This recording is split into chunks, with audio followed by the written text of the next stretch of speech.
So the stage is set, the principal players are now in place. Within the next several hours, we are going to witness history again, a second handshake between the leaders of North Korea and the United States, this time in Hanoi.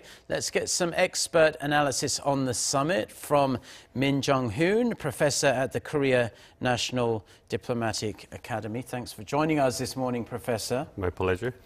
So with the Hanoi summit about to start, analysts are weighing in with their own predictions of what might happen, some optimistic, some less so. What do you expect to happen during this summit?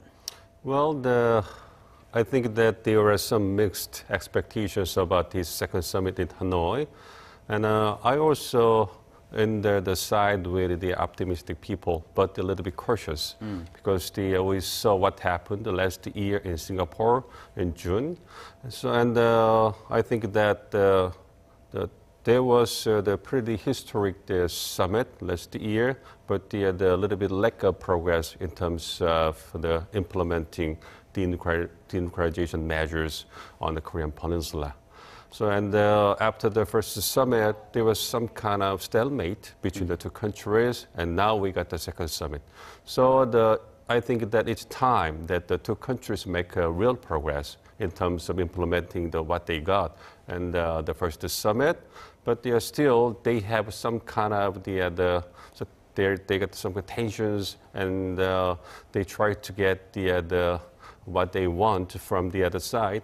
So still, in terms of considering the things, I think that they would make some progress, but that progress could be a little bit decent or moderate.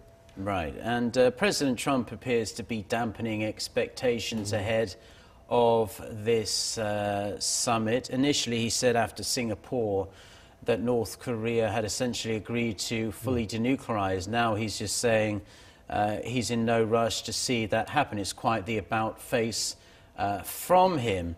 Does that suggest, like you touched upon, there has been a significant lack of progress since Singapore? Yes, and I think so. But I want to point out that how much people establish the expectation line or the threshold, the evaluations about the first summit could be different. And first, I want to point out that the first summit was historic in itself. And meeting the current top leaders of the two countries, North Korea-U.S., it's historic and symbolic in itself. But I said a little bit lack of progress because in terms of the implementing implementing agreements about between the two countries, specifically the denuclearization measures, some little bit slowing pace about it. So, and after the first summit, many people expected that the denuclearization, the measures would go fast, but it didn't. So that's why I said the little bit the lack of progress or the moderate expectations. But I think that President Trump recognized the little bit pessimistic voices in Washington. So the President Trump tried to show his audience and U.S. that he would not be rushed to make some kind of to get some kind of political benefit from the summit. And he got some kind of his own the timetable, and in terms of the negotiation with the Chairman Kim, he tried to slow down his pace and try to get as much as possible from his counterpart from North Korea. Yes, well, we mustn't downplay the fact that it's good news that the leaders of North Korea and the U.S. are finally talking to each other, and the fact that there hasn't been any nuclear tests or missile tests for the last couple of years. That's something Pompeo and Trump have both been really hitting on.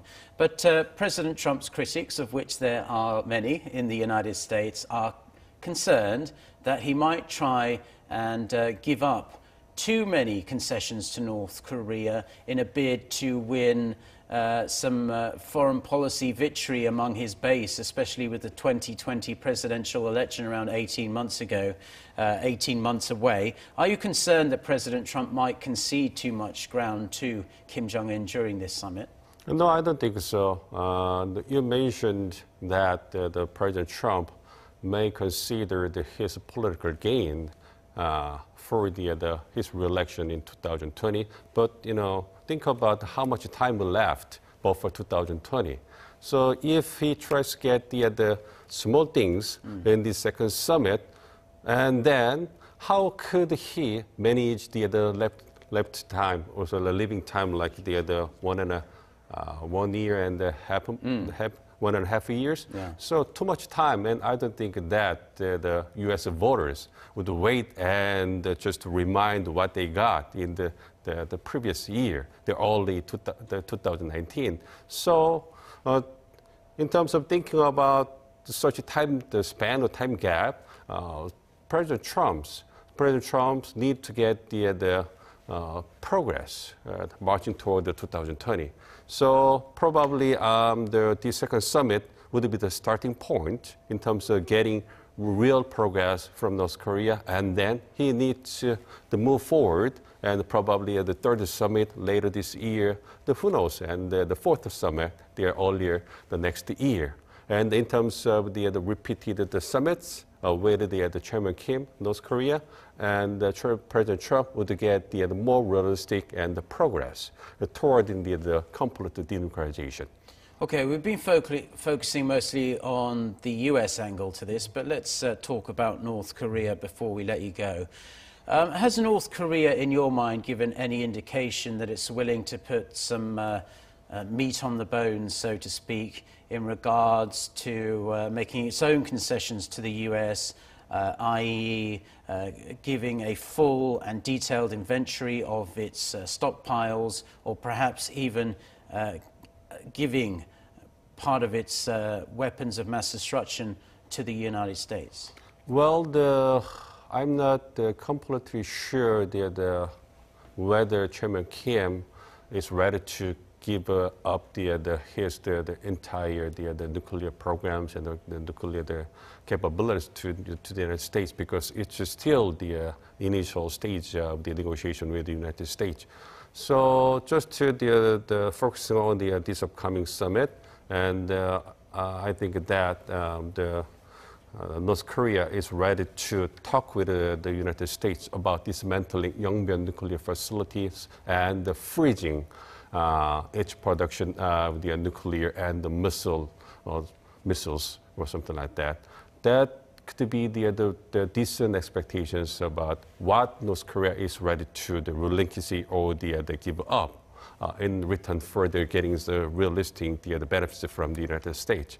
So I think that if the two countries succeed in getting agreement between the Yongbyon nuclear facilities, dismantling Yongbyon nuclear facilities, and the freezing, and some kind of the declaration to end the Korean War, and establishing the liaison office, and expanding the humanitarian aid, that could be the decent the results, and some people also think that could be a successful the summit this time.